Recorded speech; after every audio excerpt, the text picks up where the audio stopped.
সৃষ্টি হোক। আমি আবারও অনুরোধ করি, এখানে খেলা দিয়েছি খেলা উপভোগ করার জন্য, অন্য কোনো উদ্দেশ্য নয়। যদি কেউ হিংসা প্রতিহিংসা নেয় আসে, তাহলে সেই মোকাবেলা আমি করব এই মাঠের রক্ষার্থে, মাঠের সৌন্দর্য রক্ষার্থে। আমি আবারও সকলকে দৃষ্টি আকর্ষণ করে বলছি, যদি কেউ শয়তান এবং কুপ্রবচনা নিয়ে মাঠে আসো, আমি বিতাড়িত করব এবং অপমানিত করব।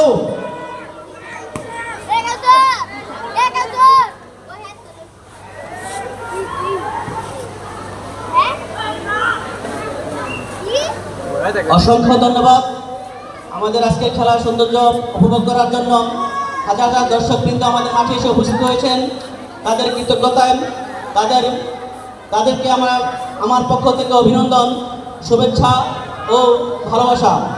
আজকের খেলা পরিচালিত করছেন মোহাম্মদ ডালিম, যার পরিচালনায়, যার রেফারির দায়িত্বে খেলাটি পরিচালিত হচ্ছে। দেখা যাক কি হয়। এখন জুনিয়ররা 3-0 গোলে পিছিয়ে আছেন, দেখা যাক কি করেন। এখন আবারও আক্রমণ করছেন জুনিয়র একাদশ এবং বল চলে গেছে জুনিয়রদের পায়ে। এখন আবার পেয়েছে সিনিয়ররা, দেখা যাক কি হয়। মোহাম্মদ মেহেদি অ্যাটাক করেছেন, খুব সুন্দর গোল করেছেন। ইতিমধ্যে সে একটি গোল পেয়েছে আমার জানা মতে, কিন্তু এখন বল পাঠিয়ে দিয়েছেন বার পোস্টের অনেক উচ্চতায়, যিনি গোলরক্ষক তার নাগালের বাইরে। আজকের যে দর্শকদের সারির দর্শকদের উপভোগ করার জন্য মাঠে এসেছেন, খেলাকে উপভোগ করার জন্য, খেলাকে দেখার জন্য। এখানে আমি অনুরোধ করি, কেউ বিঘ্ন ঘটাবেন না, কোনো বিশৃঙ্খলা ঘটাবেন না। ইতিমধ্যে 2টি খেলা পরিচালিত হয়ে গেছে। এত সুন্দর খেলা উপহার দিয়েছেন, খেলা দেখে সবাই উপভোগ করেছেন এবং শান্তি পেয়েছেন।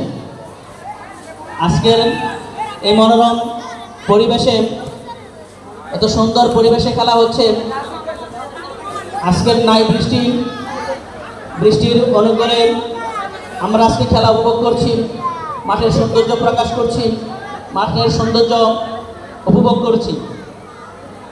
যাদের অক্লান্ত পরিশ্রমের বিনিময়ে এই মাঠের সৌন্দর্য এবং পরিপাটিত হয়েছে, তাদের কৃতজ্ঞতার সাথে তাদের স্মরণ করি এবং তাদের কথা বলতেই হয়।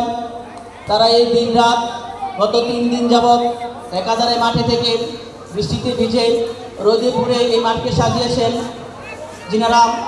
তিনারা হলেন ডালিম, রিপন মাহমুদ, সোহেল রানা, হরজত আলী, ইকবাল, জমশেদ, রাসেল, সজীব, সিয়াম, তারেক, জিসান, আরিফ। তাদের অক্লান্ত পরিশ্রম